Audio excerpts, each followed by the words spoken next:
Hey everyone! In this week's episode, we are talking about Matrix Resurrections. But before that, we're talking about the end of Hawkeye, how it all wrapped up, the Book of Boba Fett, Episode 1, and Don't Look Up, the new Netflix film from Adam McKay. So, join us!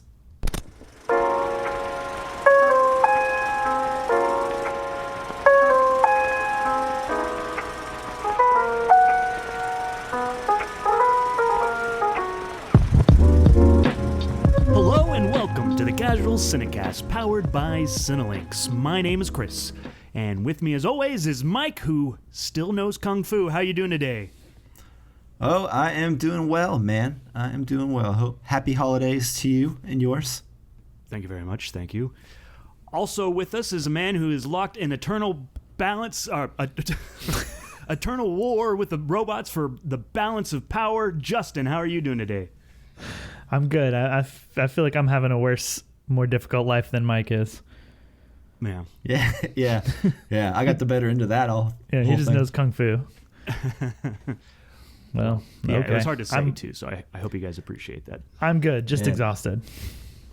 All right, if this is your first time listening to the show, oh my goodness. Normally we like to start off every episode in a section called News on the March, where we talk about film and TV news, or basically usually just the film and TV that we've been watching.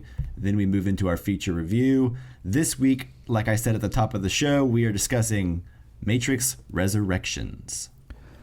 That's right, and also here on the Casual Cinecast every other week, or just about every other week, depending on how much cool stuff is coming out that's new, we like to put out a Casually Criterion episode.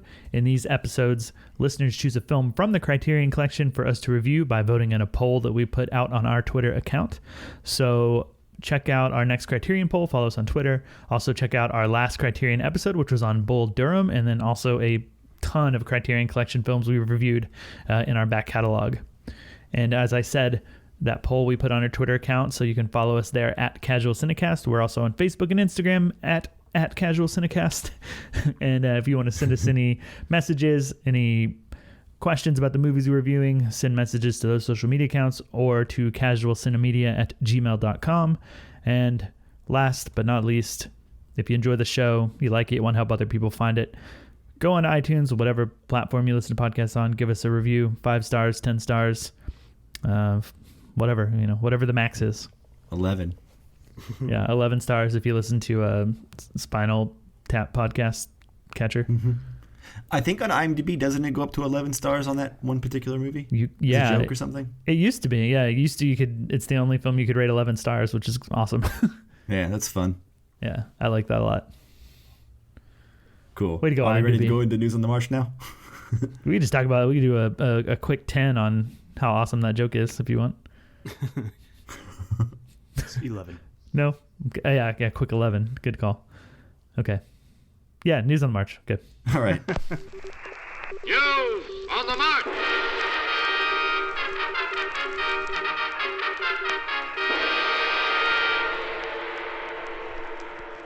Okay, we're here in News on the March, despite my best attempts to keep us elsewhere. So, Mike, what do you got for us? So this week has been pretty busy. Haven't watched a whole lot of new content since, before the holidays. So last night I actually watched the new Adam McKay film on Netflix starring Leonardo DiCaprio and Jennifer Lawrence and Meryl Streep and Jonah Hill and everyone else in the world. And it's called Don't Look Up. Have you guys heard of this movie? Yep. Yeah, I heard of it, but I know not a thing about it other than the things that you just said. Okay, well, it's about two scientists, DiCaprio and Lawrence, and they discover a new comet, that whenever they plan out the trajectory of that comet, they discover it's going to crash into Earth.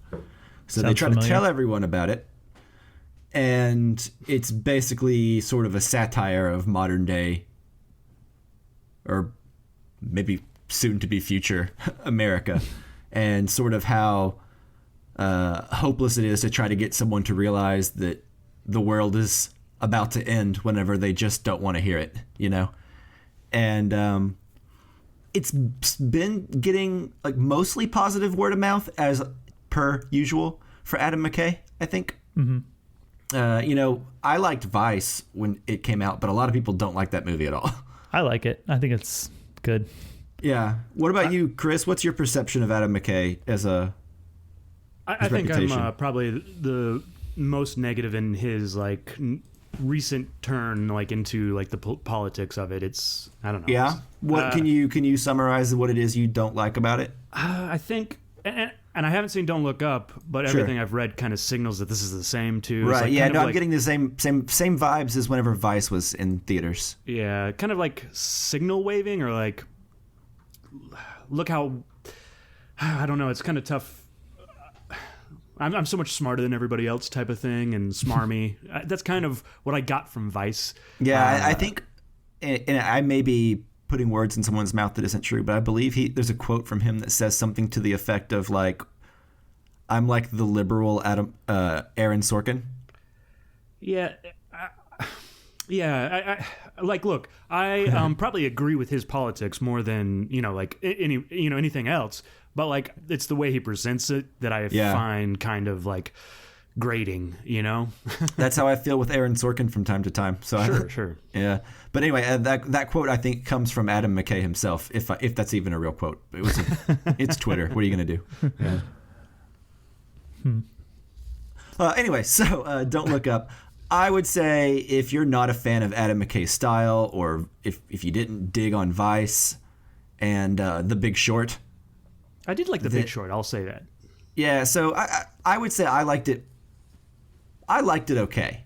Yeah. But I did feel what you're describing, Chris, and I think what a lot of people have reservations about is I think Adam McKay is a cynical guy.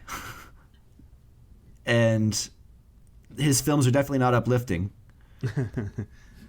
And it's a little much at times. I don't know. There are several times throughout this movie where characters go on unhinged rants that last a very long time, or at one point we get a musical number, almost an entire live song performed in the movie. It really this movie's 2.5 hours long, and I feel like there's a good hour and 50-minute movie in there somewhere. You know what I mean? Yeah. Yeah. So I don't know. It's like a serious or more serious version of Idiocracy.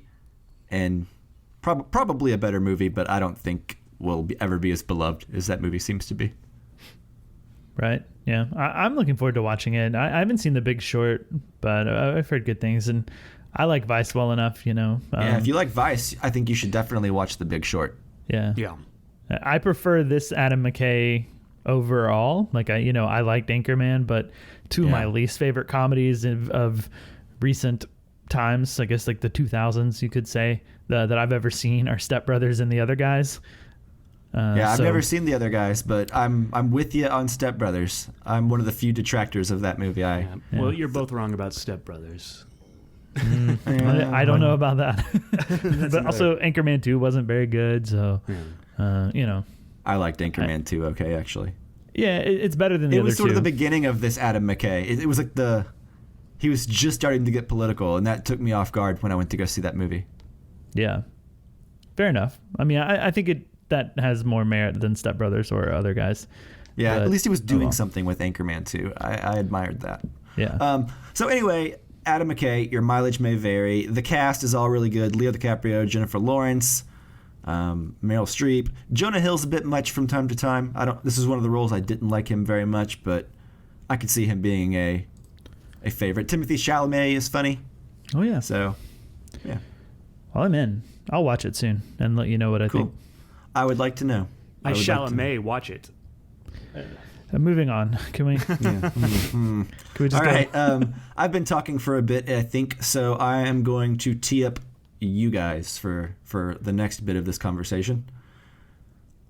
Hawkeye has wrapped, and I believe we started talking about it on this show. So now that the season is over, let's do our recap. So, Justin, what did you think of, the last 4 episodes of Hawkeye? Or the series, the season as a whole, or whatever, What do you think of Hawkeye? Right. Yeah, I think it's been that long since we talked about it. We talked about it. There were 2 episodes out. Right. I think I'd only seen one at the time that we talked about it, though. Oh yeah, that's right. regardless. Okay, I knew there was something weird with that. I was like, how do I word this? Yeah, but as a whole, I enjoyed Hawkeye. I thought it was pretty good. I think in terms of the Marvel TV shows that have been out, it's above Falcon and Winter Soldier, but I don't think it does as much unique stuff or have as much fun and stand out as much as WandaVision or Loki. Even though maybe by the end WandaVision doesn't quite nail the landing, you know. I think Hawkeye nails the landing that it's going for. I enjoyed it. I like Hawkeye more, I guess, or I like spending more time with Hawkeye and getting to let him shine a little bit more, you know. Because before, I mean, who really cared about Hawkeye? And that's a bit of a joke in the show too. So I don't know. I think it's fun to dive into these characters for 6 episodes, in and out. It didn't feel like a pain to get through or to watch. It moves. It's fun.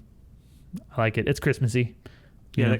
The Christmassy element I think really does lend a certain vibe to the show that I think benefits it. Yeah. But what do you guys think, Chris? Yeah, I mean, I'm right there with you. I don't think that there's been a Marvel show that I disliked watching. You know, they're all kind of like good distractions. You know, in fact, I think you can kind of almost say that about the Marvel or movies as well. I prefer them to the movies generally. Yeah. It depends on the movie and all that stuff. But like, I really enjoyed this. You know, like I think it suffers from like adding too many characters and not focusing on kind of the promises that they set up at the very beginning. You know, like the Haley Steinfeld and her mom type character felt like it kind of fell through. I feel like there's going to be a season 2. Sure, and I hope there is. I hope it's fun. But I do think in this season, like Echo and Kingpin, all kind of like overshadowed the story that they were trying to tell. You know, I don't know. I didn't hate it, but like I just feel like the ending that kind of didn't.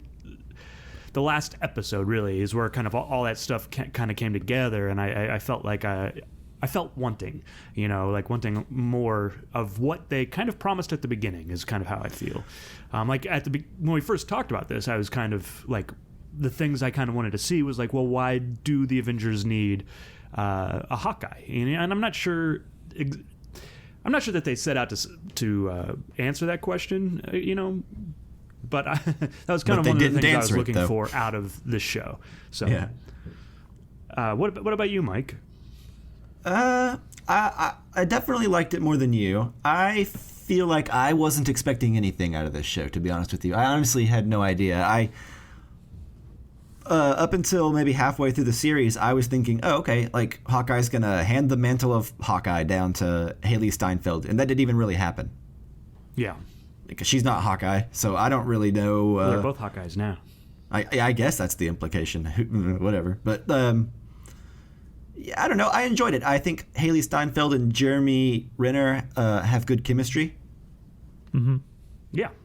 I like Florence Pugh. I think maybe her accent's a bit much at times, but her and Haley Steinfeld, I'd watch a show just about those two. Yeah, they have fun chemistry together. We don't get to see many like girls be buds on Marvel content, you know what I mean? Eating macaroni cheese and sriracha. Yeah, like that's and like the whole like I guess we're gonna mildly spoil elements of Hawkeye, but nothing major, I don't think, right? But there's a joke in an elevator when they're having like a tuffle in an elevator, and she pushes all the buttons to like slow the elevator down. It was fun. Yeah, they were my favorite part. Like the two of them doing stuff together. Even more so than like who doesn't Hawkeye love Florence Pugh, you know? Yeah. So anyway, all in all, I liked it. I think it's like Justin said. I don't think it's like reaches the exceptional ideas of an execution of Loki and WandaVision, because those were pretty cool. Yeah. Well, you know, it's actually interesting. I think Loki does like the heaviest lifting for like outside of the Marvel universe. Like they're adding something into Loki, you know, like Loki is the most credit Marvel has given an audience yet. Yeah. You know, like they add the Kingpin and all these other characters into this, and it feels overwhelmed by it. Whereas like Loki, the last episode is like a whole brand new character, and it's great. Like. See, I didn't get the overwhelmed feeling from the end. Oh, really? I feel like maybe there's some loose threads, but I don't necessarily feel like Kingpin distracted from like anything that happened with Kate Bishop. That's her name. Goodness, I don't want to keep calling her Haley Steinfeld the whole episode, but I don't know. I didn't feel like she ever got short shrifted or anything like that, and I feel like the story with the mom kind of made sense because thematically from the beginning of the show. She's always been able to be bailed out by her mom, and she's been a rich kid, and sure. Now she's got to kind of, I don't know, maybe make it on her own or something, and I guess I don't know. I mean, like, it's not more of a showdown between the mom and her, or something. I don't know. Yeah. Like I said, I still feel like that's to come, but maybe you're right. If I'm wrong and there's no season 2, then. Yeah, maybe you're right. Maybe Vera Farmiga got done dirty in the finale. Yeah, and those are also what I would say nitpicks. I think I'm kind of on the same level as you guys. Like in the enjoyment of it, it's a good distraction. Once a week you watch for an hour. It's not that big of a deal. I enjoyed it quite a bit. Yeah, and it does some good world building on the street level. We haven't had it like a good street level Marvel fight in a while. Anyway, I'm sorry I cut you off, Justin. What'd you say? Yeah, I was gonna say that. I hope that in season 2 we get more of Tony Dalton. Yes, somehow. Me too. Because he was another one of my favorite parts. Is anytime he was in, he was, doing what he's supposed to do, which is, in hindsight, pretty obvious, and kind of you felt everything that happens with that character coming. I think my favorite line of the whole show comes from him when he's like, they're arresting him. He's like, "This can't be right. I've never worked a day in my life." Yeah. He's just a rich idiot. Yeah. Basically. And I love it. Trying to get married to a rich woman. Just a guy out of his element. Playboy. I don't know. But he's fun. Him and that little kid, too. You remember when you pissed your pants at the Hamptons? Oh, yeah. We all remember that. Everyone does. Yeah. So I want more of that. Yes, please. Yeah. Let's just get a show of Tony Dalton. Oh, please. Yeah. Which is always a good show in my 2 experiences with that guy. Yeah. Yeah, but anyway, I like the Christmassy vibe of it. I think it ends on a happy note. Yeah. I'm glad that there was a golden retriever. That was good. Yeah, always. One more question real quick for you guys. What was the deal with the watch? Oh, it was okay, spoilers, definite spoilers for the end of Hawkeye. Starting now. That watch was his wife's watch, and it was implied that she used to have some sort of avenging she was doing back in her younger years before. So she was like part of S.H.I.E.L.D. or something? Yeah, well, okay, so like remember in Avengers 2, that's when we discover Hawkeye has a family that he's kept off the record via Nick Fury, so that we'd never be in danger. And I guess the reason that they were able to arrange that is because the implication I got is that watch, it probably ties into some superhero, which I'm pretty sure it does. I just don't know the name of it. But, some street level superhero that she used to be. Okay. Yeah, I didn't really follow that, but I just figured it would come up again, or it was something I was missing from before. Yeah, that was one of the things too that they kind of followed promised it, but at the beginning. Yeah, like the significance of the watch was lost on me. Yeah. Well, I think he says something about it in episode, whichever one they break into the apartment in, and he's like, that watch will blow a good friend of mine's cover. Okay. If the information gets out. So, and earlier in the series, she expressed concern that other items from the compound are floating around because of the Ronin coat. So, I just feel like she used to work for S.H.I.E.L.D. and they were co-workers that got together before his avenging days. I would like to see Linda Cardellini in a more significant role because she's pretty great. In general. And she's ruined in this. Oh, not ruined, wasted in this role. Yeah. Yeah, wasted. I will say they've destroyed her. One thing that this show does that feels significant to me that we haven't mentioned yet is just the use of deaf and hearing impaired characters. Yeah, and actors. Mm-hmm. So, giving them a spotlight or a chance to do stuff with deaf actors and that sort of thing, it feels good.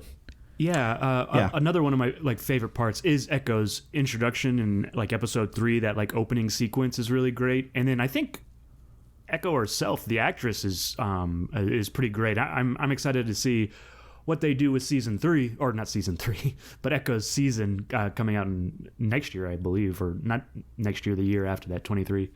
So should be interesting. Yeah, nice, cool. So overall, pretty enjoyable show. It's a fun, light watch, I guess, right? Yeah, I'm positive on it overall. Yeah. Worth your time. Maybe more fun to binge, probably, than watch week to week, but who knows? Yeah, probably so. Because some episodes leave off, I think, on underwhelming scenes or climaxes.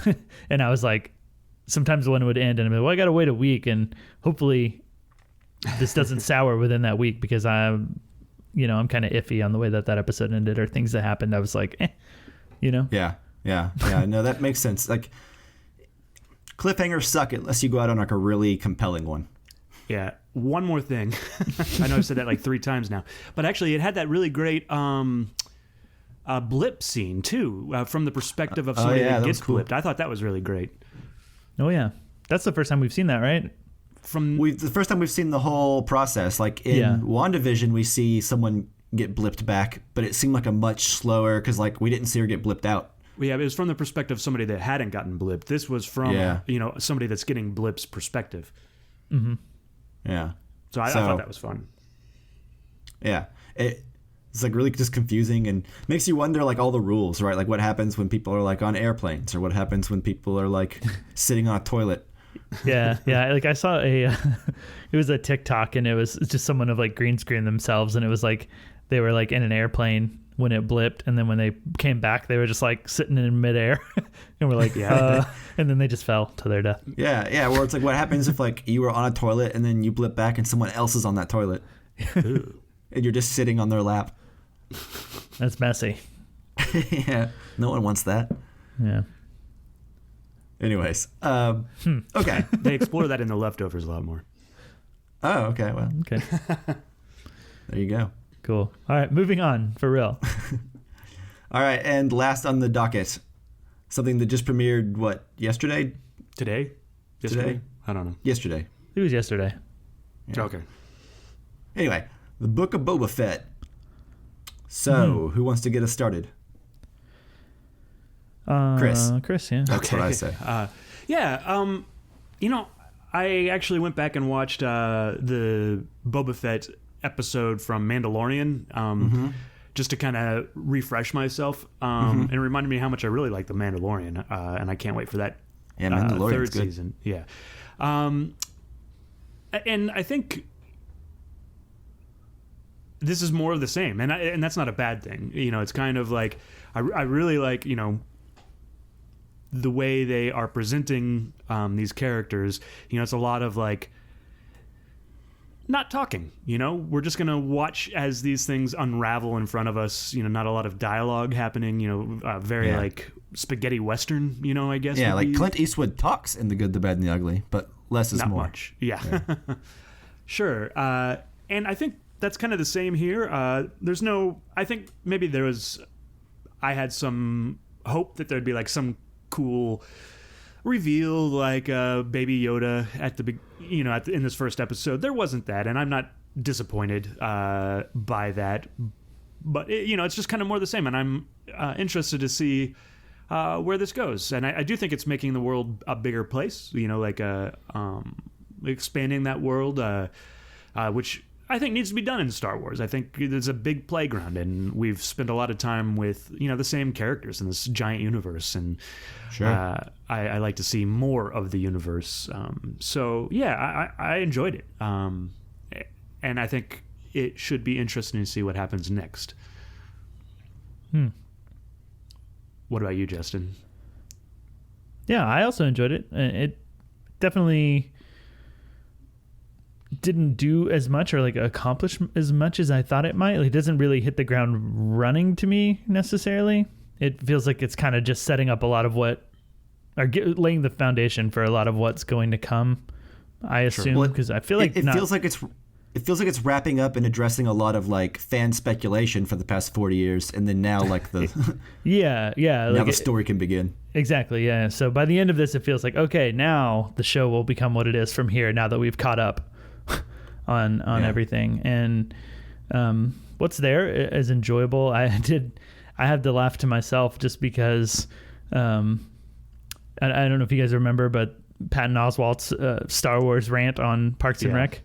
Yeah, that's been making the rounds today. Yeah, I assumed it would, but I've always been a big fan of that, and I thought it was really funny. And so I just can't help but think of that, and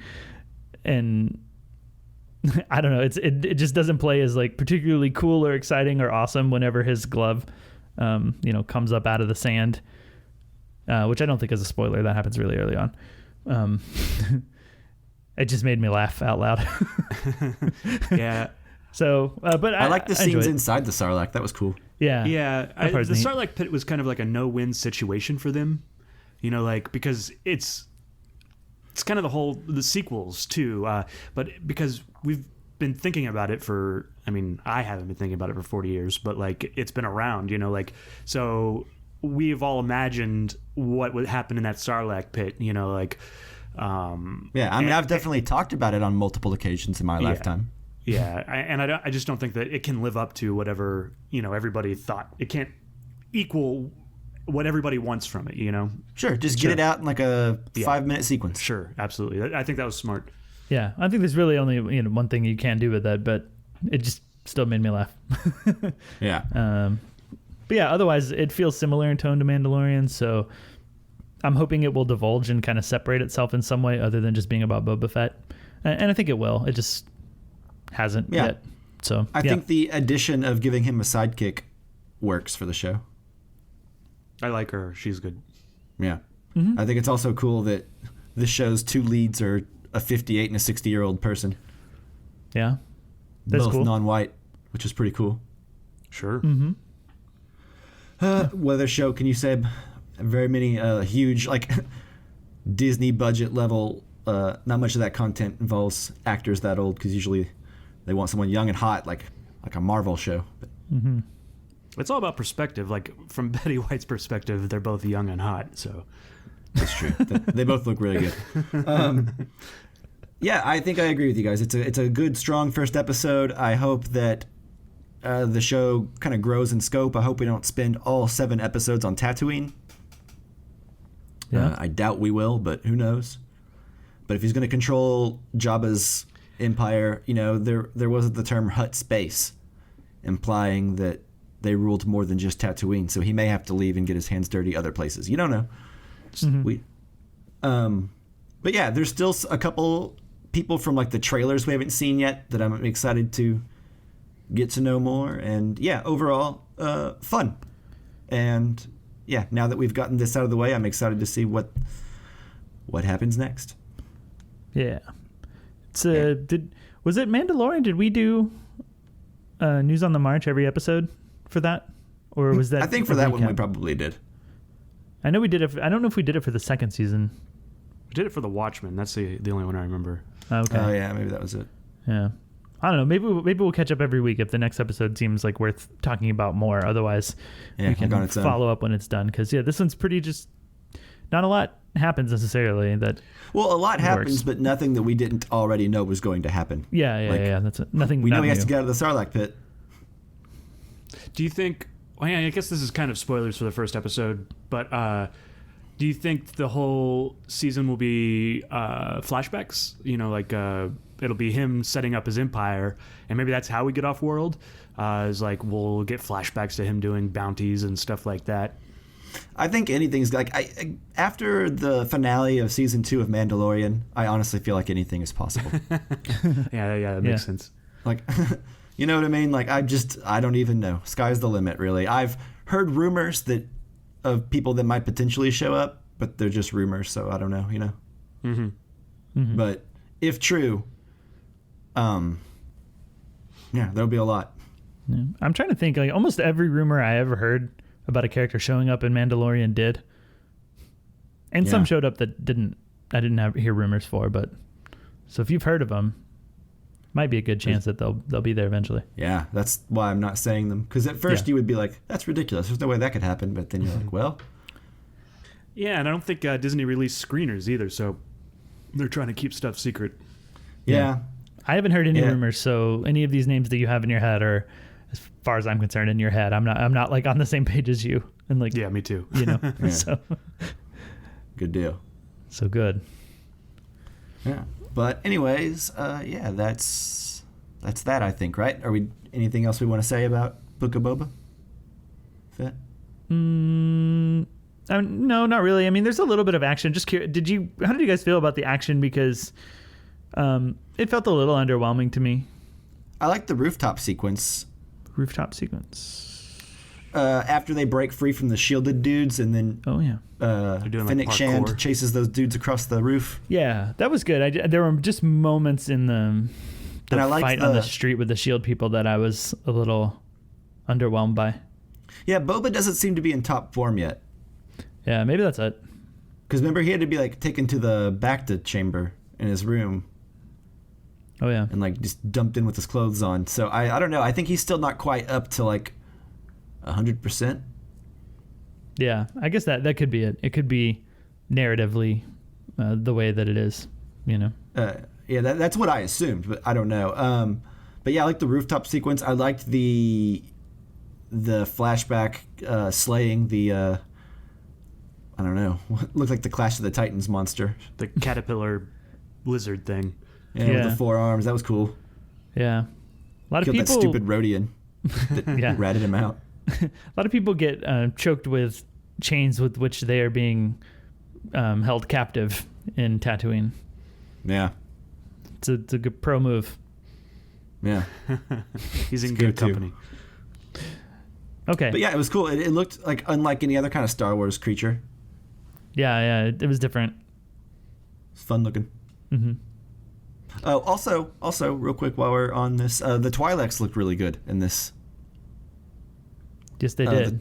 The Twi'leks, you know what the Twi'leks are? The tentacle head people. Yeah, you mean like attractive? Like they were hot?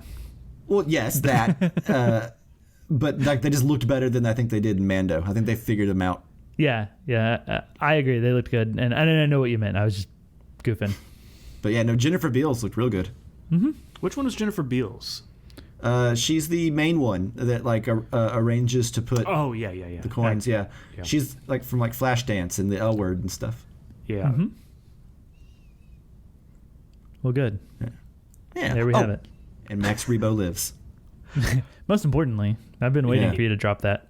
Yeah. I was so excited whenever he popped up on the screen. Mm-hmm. Explain who Max Rebo is. For the record, I know because you already told us. But, you know, for those... Okay, yeah, well, Max Rebo is in Return of the Jedi. When you go into Jabba's palace, there's a little fat blue elephant guy with little bitty black eyes, and he's playing his keyboard with his band, the Max Rebo Band. Yes. And I don't know, he always was a favorite of mine when I was a kid. I thought he was funny. Yeah, for sure. And he's alive. He was on the barge when it went down. Oh, thanks goodness. Bib Fortuna and Max Rebo both lived, so that's good. I don't remember. Did they kill Bib Fortuna? How did Jabba... they did that at the end of Mando season 2 for like the teaser of the show. Right. Okay. Yeah. So. All right. Now I think we're done, right? Yes. Yeah. All right. To be continued. Yeah. On to other sagas. Indeed. Which the Matrix Resurrections. Oh, yeah. Here, starting now. Let's go. Thomas, you seem particularly triggered right now. Can you tell me what happened? I've had dreams that weren't just dreams.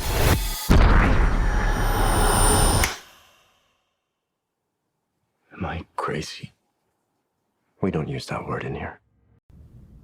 Okay, so as always with our newer films, we will be doing a spoiler-free section up front. We'll talk generally about how we felt about it, whether we liked the movie, disliked it, whatever, but we won't give away any spoilers, any major details from, later on in the movie, other than like probably what's in the trailer. So if you have not seen Matrix Resurrections, you can keep listening. We will give you a warning, play a bumper so that you have plenty of time to pause the podcast, go watch Matrix Resurrections, and then come back and finish listening.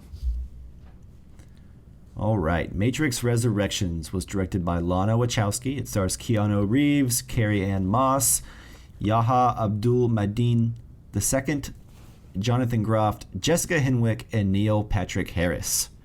The IMDb synopsis says, return to a world of two realities. One, everyday life. The other, what lies behind it. To find out his reality as a construct, to truly know himself, Mr. Anderson will have to choose to follow the White Rabbit once more. I'm exhausted. I'm going to take a nap after that. Yeah. It's almost as long as the movie. Almost. Cool. Yeah. So, where to begin? Justin, start with you. Oh, why me? Do we want to start with like how we feel about the original? That's what I was going to maybe? say. I was going to say, Justin, why don't you start by telling us what is your relationship with the Wachowskis and the Matrix trilogy? Okay, sure. Huge fan of the original Matrix. I've seen that movie I don't know how many times.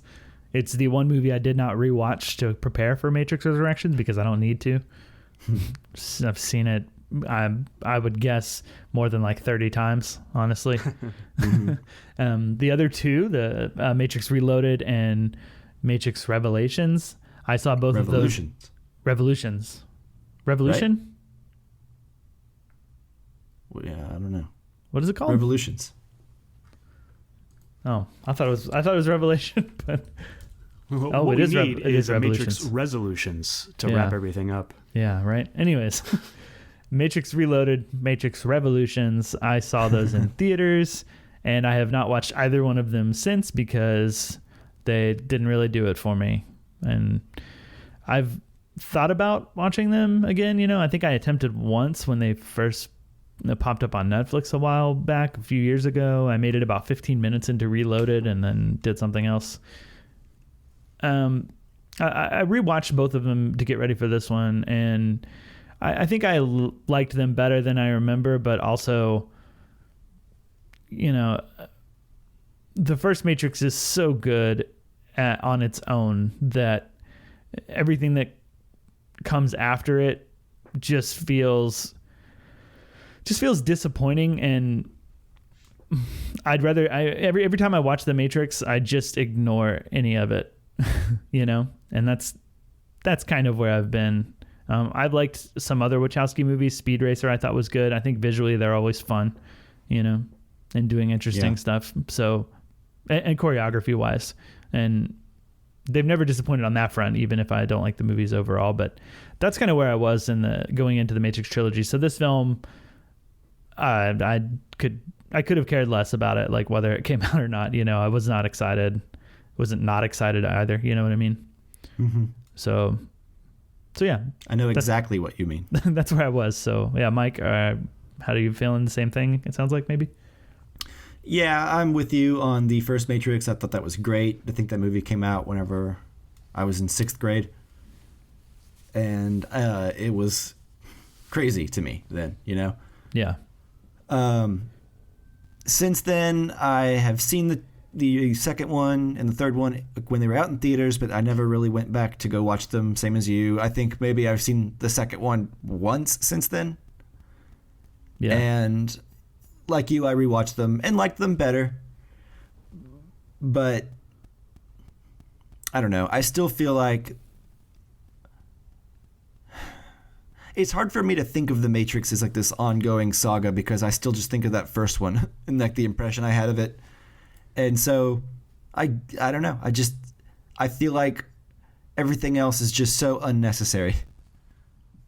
Yeah. But to their credit, they were mostly trying to explore bigger ideas in a like science fiction heavy ideas in a very straightforward way in Matrix 2 and 3 that I don't think audiences were quite ready for. Right. And there are some bigger ideas to deal with than most modern science fiction of that scale. So I want to give the Wachowskis credit. I understand why people would like Matrix 2 and 3 quite a bit. I just, having rewatched them, I think they're good. I think they're passable. But I think, you know, it is what it is. They're fine. I don't think that they are capable of introducing anything that feels quite as revolutionary as The Matrix did, or even just as thought-provoking or as interesting conceptually. Yeah. You know what I mean? Like it just Well, there's goofy stuff, like there's like really long rave sequences and yeah, but yeah, those aren't necessarily turning over a new leaf. Like they constantly kind of feel like more of the same to me. Just they feel longer than they are. Yeah, Chris. I don't know, but Chris, yeah. Yeah, I was a little bit older than you guys when I first watched The Matrix, and I liked it. I enjoyed it quite a bit. I don't think it was necessarily my favorite movie of all time when it came out, or obviously it still isn't. But I find myself defending The Matrix a lot, because of so much hate against it. Where I'm like, well, it's not that bad. I also, though, just rewatched them and was like, oh, maybe they are. But I'll tell you what I thought of when I was rewatching the original trilogy.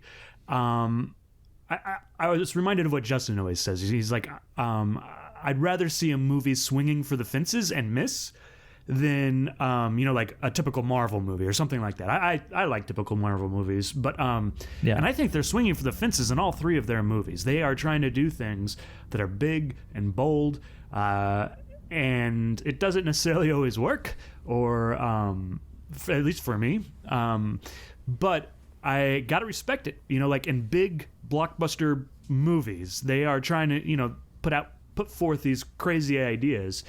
They also have like big diverse casts, I think, so I think they were way ahead of their time on something like that. So just in those ways, I gotta, although I think that they had some problems when it came to Cloud Atlas as far as but anyways, that's not for now. But yeah, so I enjoy The Matrix, but they're okay. Is I guess what I would say. Maybe I like them a little bit more than you, but not much more. And I got to respect the swing. Going for the fence. That's absolutely kind of where I'm at, especially in a big budget blockbuster. As opposed to kind of going the easy route and just they really stick those ideas in there. I think maybe they even get a little. That's maybe part of the problem is the way they the exposition of it. I'm thinking of the architect speech, which is kind of ridiculous. And, when they are giving that exposition, it's not super interesting. So maybe that's part of the problem, but they are going for the fences. So that's my take on it. Yeah. Yeah. So that leads us into all these years later. Matrix Resurrections. So we are missing a Wachowski. Yes. Lana has returned. And so where are we at on Matrix Resurrections, guys? Same order. Justin, Chris, me? Yeah, sure. So, I guess I maybe have just watched this movie the most recently. Because I watched it 2 nights ago. And I think I wanted to get on board with the movie quite often, and they do some cool stuff. I think this is maybe the closest they've got in terms of swinging for the fences and having something new to introduce and a new idea. This is the closest they've gotten to recreating that particular part of the Matrix, that magic that the Matrix had. But overall, I really left feeling about the same as I did after watching Reloaded and after watching Revolutions. I thought, okay, yeah, there's some cool stuff in there. That's fun.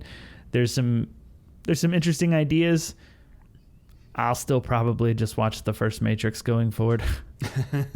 Yeah. And leave it at that and pretend that it exists. Not that what's here is bad, but they introduce some ideas and kind of tie things into what the world is going through in terms of social media and identities within social media and online presence and that sort of stuff, and how, maybe we live our life there, all that stuff, which is maybe that was a little present in the first Matrix, but it feels like something that's come to be since that movie. So it feels a little bit more like they're tackling it specifically in this one.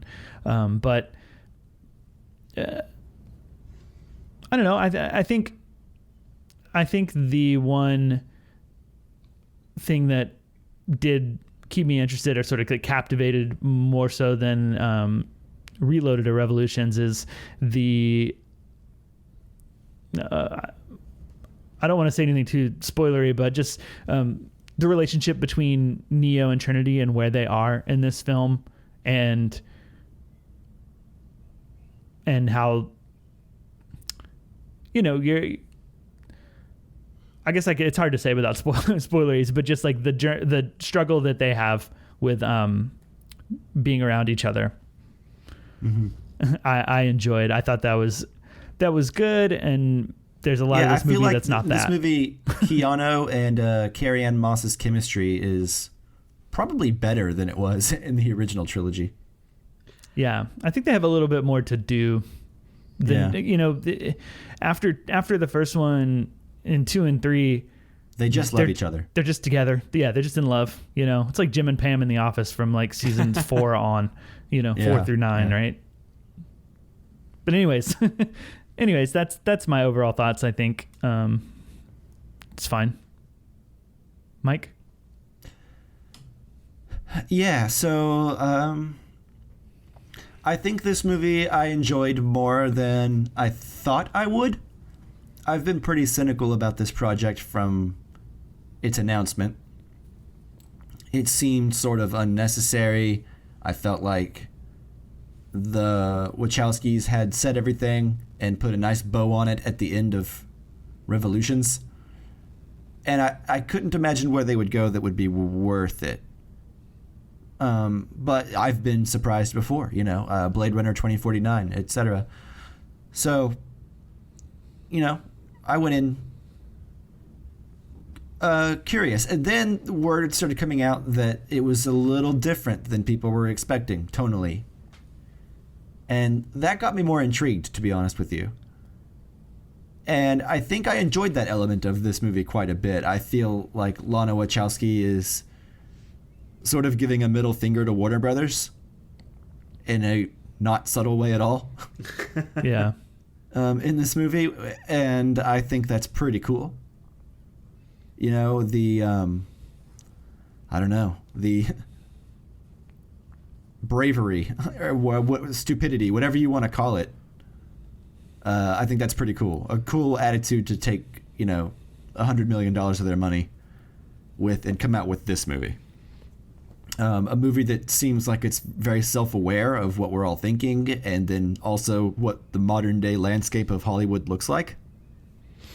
Nothing but sequels and reboots as far as the eye can see. This movie delivers on these, legacy sequels like Force Awakens or Jurassic World or what, you name it, Spider-Man No Way Home. But it does it in a much more inaccessible way. And I admire the courage and conviction to do this, because it's like what The Last Jedi was trying to do times a million. That's very true. I don't think it's as enjoyable as that movie, though. That's the thing. Yeah. I think there's problems here. It's a little too long. I wasn't a crazy big fan of Jonathan Groff's performance as Smith. Right. There are some ideas that feel a little bogged down, and some that I feel are unsatisfying. I wasn't satisfied with the lack of homage paid to Lawrence Fishburne in this movie. I don't know, but I feel like he got done dirty. You felt like the new Morpheus situation. You felt like they didn't do enough to pay homage to him? Maybe, I don't know. I just feel like I'm left wanting. He was such a big presence in those original trilogy. This sort of makes us try to reframe that as a Trinity Neo love story, which it was, but this movie is a love story first and foremost, more so than I feel like the other three were. I don't know if you guys feel the same way, but I just feel like they built up a lot of time with other characters in those sequels, and I would have liked to follow up with more of them. And I'll maybe keep it there because I can't really say a whole lot more in spoilers. Yeah. But yeah, Chris, what did you think? Yeah, I mean, it's funny because I think I agree with everything you're saying, but like the middle finger to the Warner Brothers, yeah, I completely can get behind that. It's just that it doesn't translate into an enjoyable viewing experience for me.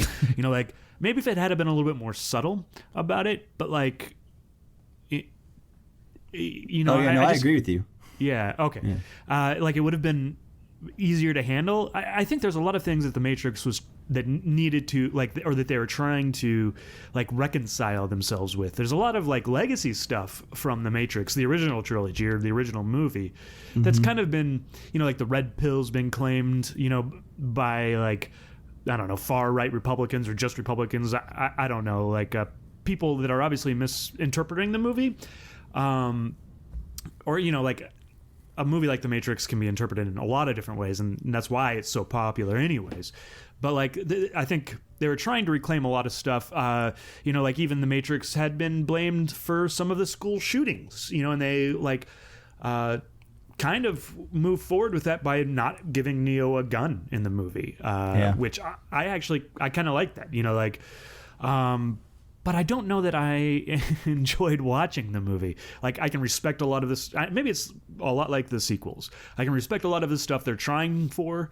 I just don't think that it translated to a real enjoyable movie-going experience for me. The one thing I would say is why haven't we got Carrie Ann Moss in more movies? She's so great in the original trilogy. She's my favorite part of Memento. She's amazing in Memento. She's my favorite part of this movie. Yeah, I agree. That too. She's so great. I wish I could see. I wish there was more movies with her in it. I would really enjoy that.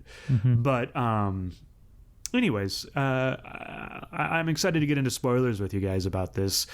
I think we can explore it a little bit more. But yeah, ultimately, and I do think this has been really divisive too. There's people that love that aspect of it, the middle finger aspect and the reclamation project that is this movie. And that's great. It just doesn't necessarily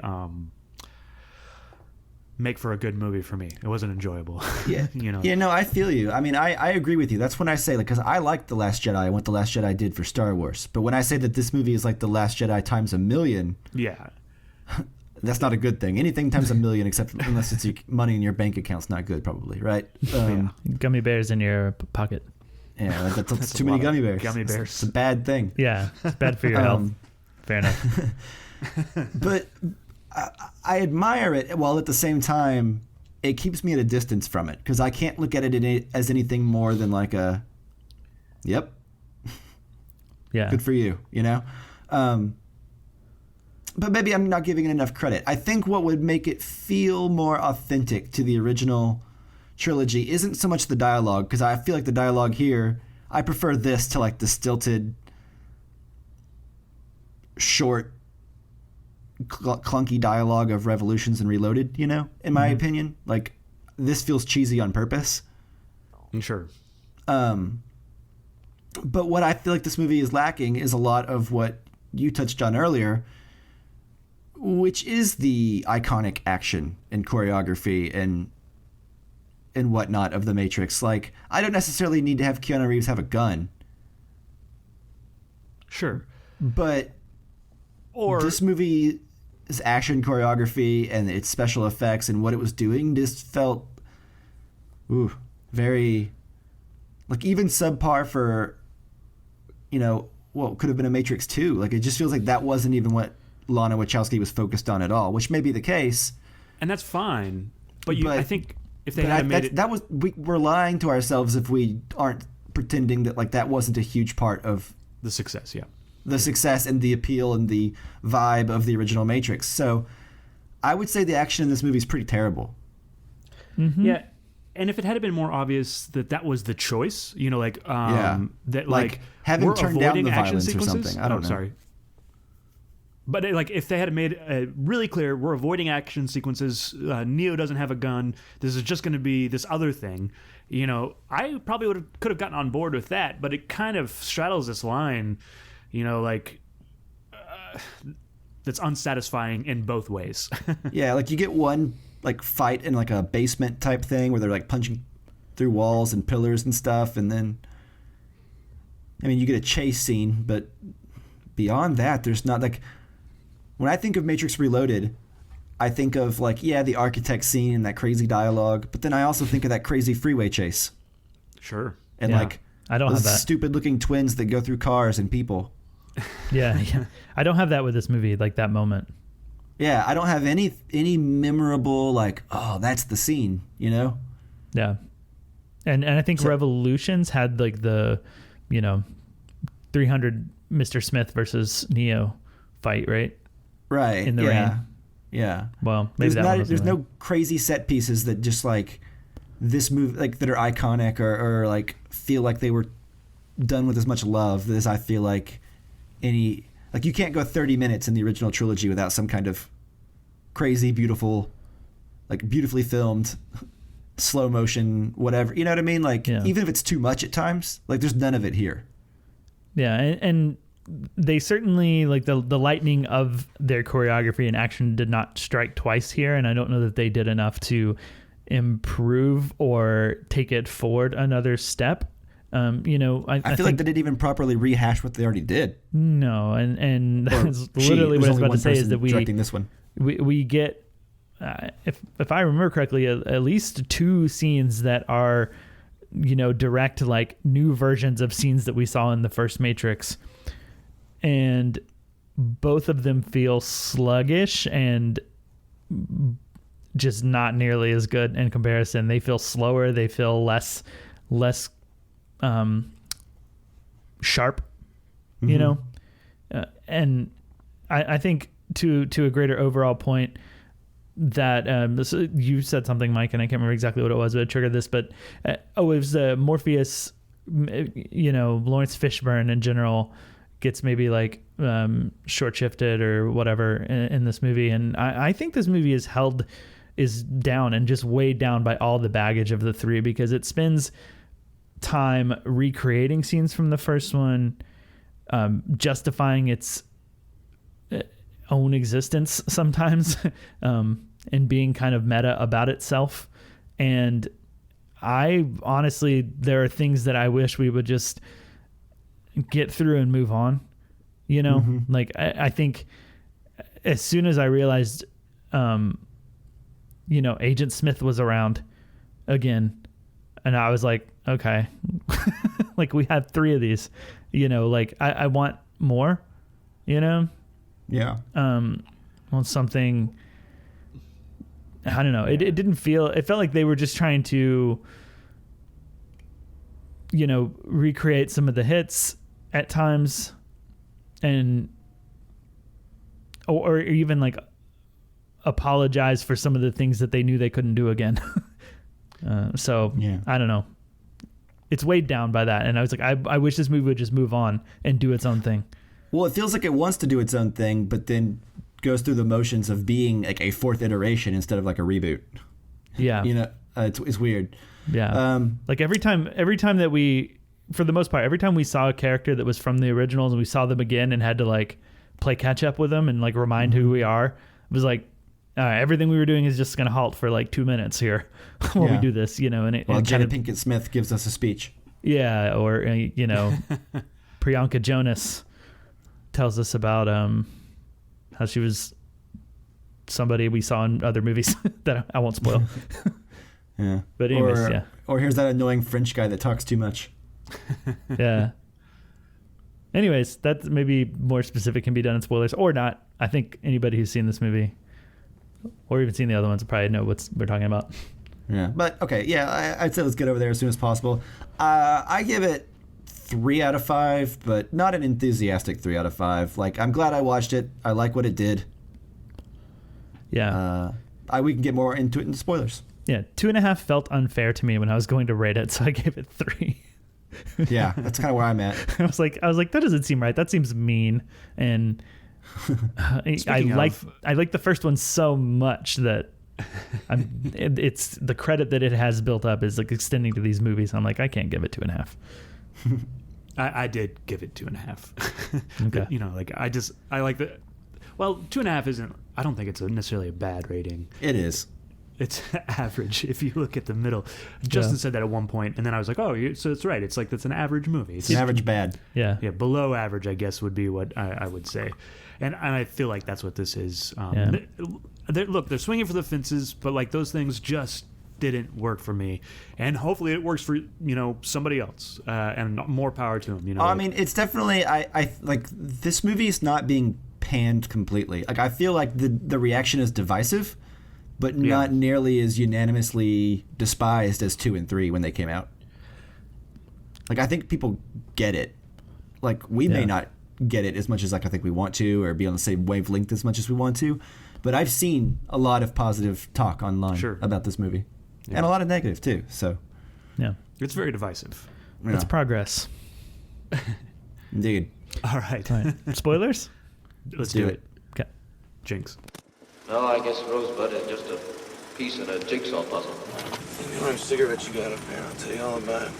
Things are going to start happening to me now. And here we go. Real quick before we get into too much more, I did want to say, like a positive thing. I did like the actress that played Bugs. I thought she was Jessica pretty Henwick. great. Yeah. Huh? Jessica Henwick. Yeah, she was in Game of Thrones, I believe. Yeah, she's been in a few things. Yeah. Yeah. Oh, she was in Iron Fist too, which was not great. So, but anyways, but she was good in it. Yeah. No, I liked Bugs too. I thought she was the best of the new characters and the only one I remember. True. Yeah. Yeah. Yeah. That's funny. So, okay, let's get more into the Morpheus aspect of this because I felt like we couldn't really get into it too much without spoilers. So, Morpheus is now a digital construct played by Yahya Abdul-Mateen, and he's both Morpheus and Smith. So what happened was Thomas Anderson / Neo, as living in this new reality as a game developer, created like a module, whatever they call it, modal? Modal, yeah. Yeah, modal, where he was evolving programs. He created a Mr. Smith program that would become self-aware and kind of realize that he was like the second coming of Morpheus, is what I understood. And then Jessica Henwick got into that modal or whatever and discovered the evolved program. The modal is designed to evolve programs faster, and so they become the next iteration of their thing. Like how Smith is evolving. Like Smith became something else in this new Matrix after the old programs are purged. He created a Morpheus program instead of an actual physical Morpheus in the real world. And the Morpheus program became self-aware. Okay. But he was also Mr. Smith at the beginning, or part of the module world, that Neo created for the game. Though. So he basically created a new Morpheus.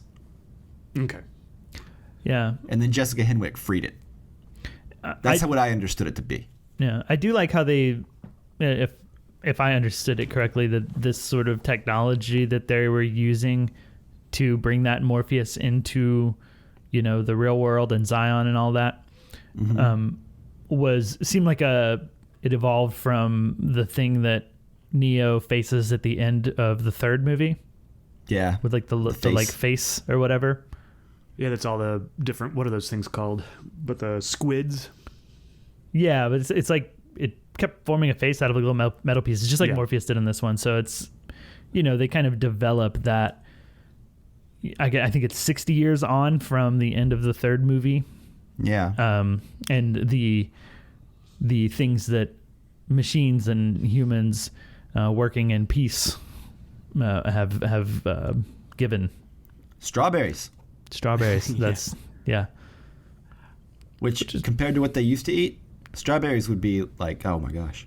Yeah. A lot better. I can't imagine. Maybe Joe Pantoliano would get his steak eventually, and he doesn't have to turn on everybody, so he can have steak. Yeah. In the second iteration. Way back. Yeah. But I don't know. I wish it had been Lawrence Fishburne. Like, I like Yahya Abdul team, but... Or I would have liked to have seen... I mean, we could have had that character and then actual Lawrence Fishburne. I don't know. Like, I feel the same way about Agent Smith, right? Like, Sure. These new versions just don't do it for me. Like, and even if for like a split second he was like, you may remember more of this face, and then it's like turn into Lawrence Fishburne or Smith for a minute, Yeah. and then be like, get it? I'm the same guy. Wink, and then turn back to the new one. Like, that might even do it for me more. But even more so than Morpheus, Smith bothered me. I thought he was, like, compared to Hugo Weaving, this guy has no presence. Sure. And Hugo Weaving's presence in the original trilogy is so significant.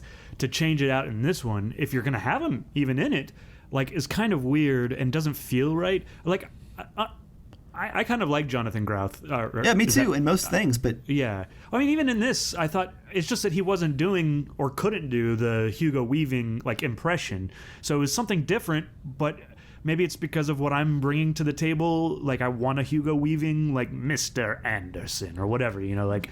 Well, right, yeah. Like, the Smith program's... It's been doing stuff this whole time. It's been evolving, so it makes sense that he would want to reskin himself and... Sure. And all that, but like I don't know, just like, give us a wink to Hugo Weaving a little. It seems, I don't want to say like disrespectful because that's dramatic, but like Lawrence Fishburne and Hugo Weaving, in my opinion, were just as important to the franchise as like Carrie-Anne Moss or Keanu Reeves were. Yeah, sure. And from my understanding, like Lawrence Fishburne wasn't even, like invited back type of thing. And I don't know what happened there. Or like Hugo Weaving had a schedule conflict of some kind or something like that. So it's real weird. Like, it just feels weird that so many people aren't returning. Like, not even the other Wachowski. Yeah, sure. It just feels like a half a sequel. Like, it's missing some key components that really feel like a true add-on. Yeah, that's why I think the movie, if it could just move on and not be weighed down by those things, then those characters would work. Like, they could do the same things that they're doing in this one and be a new Smith or a new type of Morpheus, even though this Morpheus isn't even really doing much of the same stuff. But, why aren't they just different characters? Like, even I didn't really overall enjoy what was going on too much with it, but Neil Patrick Harris as the analyst was at least something fresh. Sure, yeah. And a different character without baggage attached to it. And I mean, to me, that worked better than any of the Smith stuff. Yeah. Yeah. The scene where he's pulling him in through the mirror, I thought that was an interesting thing. Like a highlight of the movie. Yeah. And I think we talked about it a little bit, but it is a love story. And I think the best part of this movie is Neo and Trinity being trapped in the same world and not realizing who each other are. But feeling drawn to one another? Yeah. There's a magic to that really works for me. Yeah. And by the end, it was it had all the right payoffs on that, but there was so much other stuff in between. Yeah, I wish we had to spend more time with it. Yeah. So that is successful to me, and I really enjoyed that. And I was, actively involved and like enthusiastic whenever her husband, who is of all names is named Chad. Yeah. Which is maybe a little on the nose. Whenever she's walking away with him and the kids come in and they're like, oh, so-and-so's hurt, you have to come with us. And I was like, I was genuinely like, no, come on. Yeah. Like, figure it out. You're being manipulated. Yeah. So and that's where like the parallels, here's what I did enjoy a lot about the ideas in this movie is making this Matrix more like modern day social media and what the modern day internet is. Yes. Where it's like, it keeps us in distress and therefore grows more powerful. Yeah. Mm-hmm. And we become addicted to the stress and the distress and the sadness and the depression that it's creating for us. And so I like how there's like a very much like a want for people to stay in the Matrix. It's all about addiction in this one, Yeah. Yeah. I did really like the last 5 minutes with Neo and Trinity kind of both being the one, and Trinity kicking Neil Patrick Harris's ass, like knocking off his jaw and stuff. I thought that was fun, and I wish we could have gotten more of that. There's a lot of stuff in here that I enjoyed. I just wish we had I guess what you guys are saying, fast forwarded some of the exposition and gotten to the fun stuff. Well, here's what I think is it came out yesterday or earlier today, that I think Lana Wachowski was saying that Warner Brothers was going to make this with or without her. Sure. Yeah. That's a big thing. So I like to think that they've said their piece. Like if Warner Brothers wants to keep doing Matrix movies, they've set it up a rebooted world for them. They've given them the tools. But it's also sort of like a middle finger to the whole process of this existing in the first place. So I don't know. I don't even maybe I'm being too cynical there, or you know what I mean? But yeah, I don't know. I wonder if Lana Wachowski in 10 years is going to consider this to be a true Matrix 4, or that one project that she created that one time to. Yeah, and maybe that's kind of, good for her. She did what she wanted. $100 million. But like I said, it doesn't work for me, and I kind of wish if she didn't want to do it, then let somebody else. It's her thing, right? But let somebody that's going to enjoy it, because it kind of feels like she doesn't enjoy the process of making this film. She's like, "Fuck you guys for making me do this," because you're going to make one of your own or whatever. But at least if they had chosen somebody else, maybe it's part of the machine and part of the Matrix, maybe I would take the blue pill because I just want to be happy in the Matrix. So I kind of wish that they had just got somebody that wanted to make it. Does that make sense? Yeah, but also equally, I'm not sure that was the case. They didn't want to make it. I think she didn't want to make the same kind of movie. Sure. But I do feel a genuine affection for these characters to a degree. And I have seen her talk about how this movie kind of was inspired by the death of her parents. And so it's kind of like a fantasy way to be with people you love again. Mm-hmm. And so both of them get brought back from life in this very extravagant, convoluted way just to get them to a point where we can live with these characters some more. And I feel that. So if you keep that in mind, then maybe this movie's not quite as cynical as I think. But maybe it's too meta for its own good. Yeah. Yeah, that feels like the movie at its worst. I could never decide if I was on board with the idea that in this rebooted world there was a game that was basically the first 3 Matrix movies, and even in the movie, that doesn't feel like a very showing, good way to hide Neo. Yeah, right.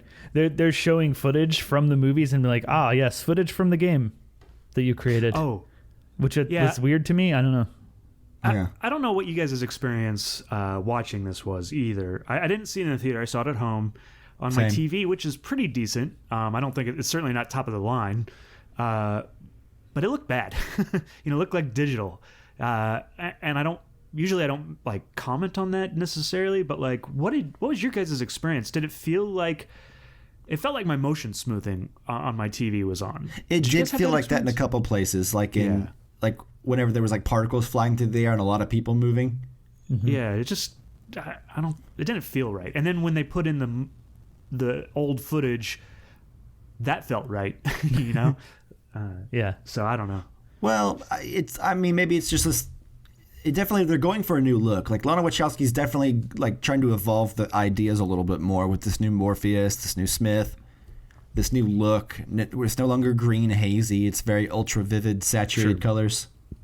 Which I actually enjoy more than the green haziness after watching the first trilogy, but yes.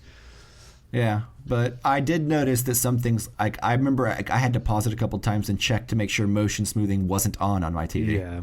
Oh, weird. Okay. I'm glad it wasn't just me. It didn't. I stopped it actually. I watched the first 30 minutes. I was like, maybe I should just go see this in the theater because maybe it'll look better in the theater.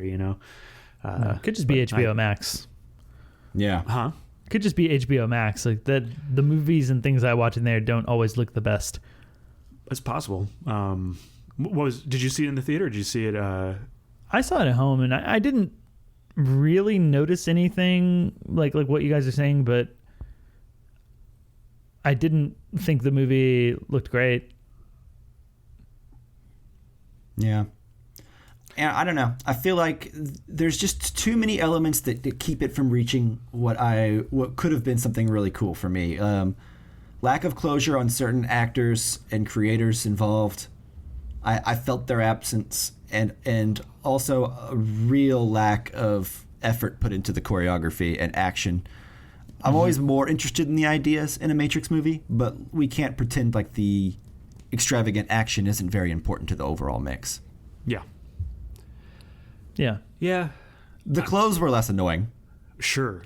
They weren't wearing sunglasses and leather the whole time. Yeah, like Justin Trinity's always god does. awful shiny suits. Yeah. Yeah, and like talking about the original trilogy, maybe these movies aren't necessarily for us, like because I think plenty of people like the other ones. Yeah, definitely. So we've kind of pooped on this quite a bit, and I hope that anybody that's listening, it's just our opinion. Write your opinion in and let us know what you think if you really like it. I gave it 3 out of 5 on the good average. You gave it 2.5 out of 5 on That's the true. bad. So you're the one. At me if you want. Yeah. Justin and Mike loved it. Yeah. Well, Best movie ever. yeah. Best fourth Matrix ever. Yeah. I stand by that. Hey, here's what I'll say. It may not be technically as well. I don't know. The movie I'm about to say has better action than Matrix 4, but I enjoyed Matrix 4 more than I enjoyed John Wick 3. Yeah, same. I will give you that. And I'll go as far as I'll say it about 2 as well. I don't remember 2, but that's probably true. Yeah, well, I bet in like 10 we years... need to live in the place where Matrix 4's ideas and John Wick's action can be married. Yeah. I mean, that's kind of what I feel like. Yeah. In 10 years, you'll remember more about what happened in Matrix 4 than John Wick 2 or 3. I've already forgotten. Yeah, you walk out of John Wick and you're like, those are some cool punches and stuff like he that, shot a which lot of I people really in the head. enjoy. But you walk out of Matrix and you're like, those are some cool ideas. Yeah. But the rest of it, Yeah. I do have to give props to the Matrix. I was a little bit older than you guys, and I bought this book called Matrix and Philosophy, like a good movie bro would do, and it introduced me to things like Plato's Cave and the whole. So Matrix really kind of, the idea of Matrix really introduced me to a lot of cool ideas through that book, So I appreciate it for that. Good. I've never read any of those books. Anything that gets really popular, there's a such and such in philosophy. Sopranos and philosophy. Lost in philosophy, Watchmen in philosophy. Yeah. All that stuff. Friends in philosophy, probably. Ooh, that sounds bad. They were on a break. Okay. We've probably diverted enough to mean that we're done with talking about Matrix 4, right? Seems like it. Yeah, I think I've said all I can say. Other than me to stress again, I like the swings for the fences. I just wish that there had been more swings. Yeah. I think that kind of sums up Wachowski's careers too. They're always doing stuff that swings for the fences, and I appreciate that. It doesn't always work for me, but I appreciate them, going for it. And it's like Justin says, none of the Marvel movies try that hard. They're just they're giving us our McDonald's food. And at least with this, it may be poorly cooked steak, or but at least it's steak. Well, it's like M. Night Shyamalan. It's like not everything works, and there's a certain amount of corniness you got to accept. But if you can get on its wavelength and really appreciate a certain project, it can be very rewarding and very creative. Absolutely, that's a good example. This movie is for somebody out there, right? It's going to connect with some people, and that's fantastic, right? And yeah, I'm sure there's so much that we're missing because I'm sure someone who loved this movie can school us on everything smart about this movie that we're not picking up on. And to reiterate, if that's you, write into us. Rewind to the beginning of the show where Justin tells us all the places that you can go to rewatch. It'll be in the notes, the show notes. Yeah, but the thing I would is, really like. to read on air like somebody's take that really liked it, and then just kind of discuss that on I here know. too. We should have gotten Jordan to give us like something to say. Yeah. Did he like it? Yeah, he loved it. Yeah, he says there's not a bad Matrix movie out there, but We should have had him on the show. yeah, maybe. The thing is, like, I have no doubt that all of those ideas and smart things are there in both this Reloaded and Revolutions. Mm-hmm. I just don't care to think about them that much by the time the movies are over and to really dive in anymore. You know, they don't grab me in a way that makes me want to figure it out and research personally. Yeah. It's something we will think for with somebody, and that's great. And I'm jealous. Yeah. Memento, I think, has kind of a lot of the same ideas. And I want to continually rewatch that movie. Why don't you marry Memento, Chris? I will, Yeah. if I could. Goodness. TMI. All right. And does that do it for this episode? Yeah, that does it for me. Okay, great. Thank you so much, listener, for listening. Thank you, Mike and Chris, for talking about all this stuff with me. Thank you, Jake Wagner Russell, for doing intro and outro music. If you want to hear more of his music, you can do so at soundcloud.com/bobscotch. That's right. Stay tuned to this channel, this feed. Subscribe. Our next episode, we are going to try to put out. To Memento. Will be probably Paul Thomas Anderson's Licorice Pizza, God willing. Probably. I hope that you guys get to see it, because I've seen it and I want to talk about it with somebody. Yeah. I've talked about it with my wife because we both saw it together, but I want to talk about it with more people. So yeah, let's make it happen. Yeah, World, give me universe. one word to describe it right now. Fun. Okay, Perfect. good. Good. I don't know. All right, guys. I like that. Yeah. All right, guys. Thanks so much for spending the year with us. This will be the last episode of the year, so thanks to both of you guys, but mostly the listeners. Thanks for listening. We look forward to the new year with you guys. We'll see you next time. Bye. Bye. Bye. I wish I could change my word now. I would say ridiculous is a better word.